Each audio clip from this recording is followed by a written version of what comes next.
O desmatamento da Amazônia na década de 90.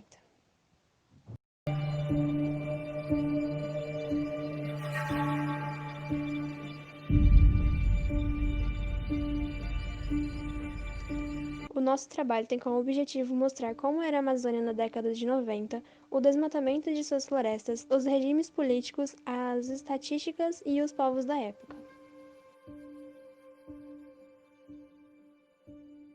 Em 1990, a Amazônia possuía 3.692.020 km² de território remanescente coberto por floresta, e até 1999 chega a 3.542.323 km², como mostrado na tabela abaixo, e a porcentagem de floresta remanescente comparada a 1970 vai de 90% a 86,4%.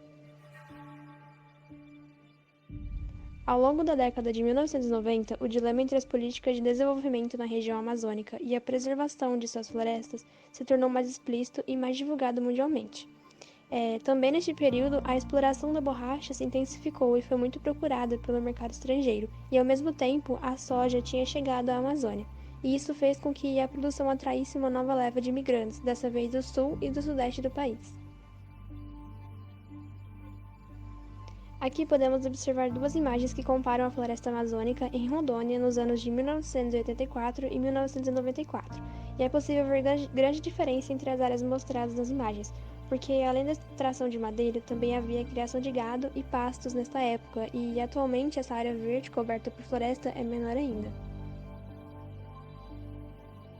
No gráfico mostrado a seguir, também é possível comparar que o ano de 1994 e 1995 obteve o maior número de áreas desmatadas por quilômetros quadrados, que chega perto dos 30.000. O uso de dados. As estratégias de fiscalização, ela é integrada e executada pelo IBAMA. Bom, ela está sendo baseada nos seguintes pontos. O uso intensivo de sensores transportados para a identificação de corte seletivo de madeira, a adoção de sistemas de comunicação via satélite, a identificação, difusão e aplicação de tecnologias para o uso sustentado das florestas, visando substituir práticas agrícolas e florestais agressivas ao meio ambiente. As principais causas do desflorestamento na floresta amazônica seriam a agropecuária, o preço da terra e exploração de madeira. As principais causas do desflorestamento na floresta amazônica seriam a agropecuária, o preço da terra e exploração de madeira. Na busca de soluções para o problema do desflorestamento na Amazônia, estão sendo estabelecidas parcerias em âmbito nacional e internacional. Isso tudo com o objetivo principal de reduzir as taxas de desflorestamento e queimadas na área piloto.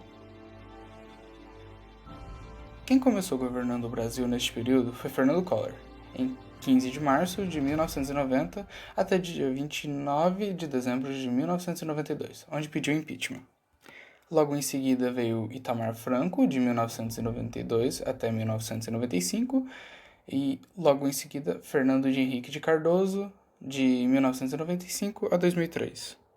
O regime político da década de 90 em relação à Amazônia foi marcado por medidas de prevenção e políticas de defesa das florestas nacionais,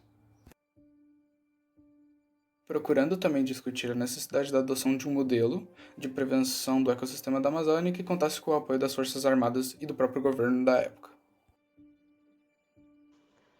As estatísticas. A estatística da destruição da floresta amazônica na década de 90 é muito preocupante e muito marcada por incêndios, lucros por cima de violência, atividades econômicas ilegais, principalmente a exploração de madeiras e de minérios, e agressões aos povos que lá habitavam. Com base ao gráfico a seguir, torna-se preocupante a taxa de desmatamento na Amazônia no ano de 1995, já que é o ano que apresenta o maior foco de incêndios na Amazônia, atingido principalmente por queimadas, além da morte de inúmeros seres vivos típicos da floresta.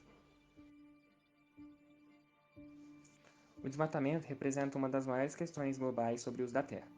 É por meio dela que os processos vitais para a humanidade ocorrem, como a proliferação da água, do ar, entre outros. Além do desmatamento e das queimadas, é muito importante também a gente lembrar outros motivos de ocupação da floresta, que é a construção de estradas para dar mais acesso facilmente, estabelecimentos comerciais, empresas, agropecuária, as mudanças do uso das terras e vários outros fatores que acabam com a destruição da Amazônia. Quais povos indígenas mais sofreu com o desmatamento e queimadas na década de 90? A partir de 1991, o IBGE incluiu os indígenas no Censo Demográfico Nacional. Os contingentes de brasileiros que se consideravam indígenas cresceu 150% na década de 90. O ritmo de crescimento foi quase 6 vezes maior do que a população em geral. O percentual de indígenas em relação à população total brasileira saltou de 0,2% em 1991 para 0,4% em 2000, totalizando 734 mil pessoas. Houve um aumento anual de 10,8% da população, a maior taxa de crescimento dentre todas as categorias, quando a média total de crescimento foi de 1,6%. Nesta época, os causadores de gases estufas eram os indígenas, pois eles faziam plantação, e em uma certa época de plantação eles colocavam fogo, pois era necessário, e quando esses povos sumiam, as florestas tinham a oportunidade de crescer novamente, e assim retirar os gases estufas, fazendo assim uma despoluição do ar. Então, na década de 90, não houve tragédias maiores para a população indígena, pois eram eles que causavam um certo desconforto ao ar da floresta amazônica, mas com o tempo a própria floresta poderia resolver todos esses casos. Esses povos não colocavam fogo por mal, e sim para sua necessidade, e não trazia como uma consequência maior para a floresta.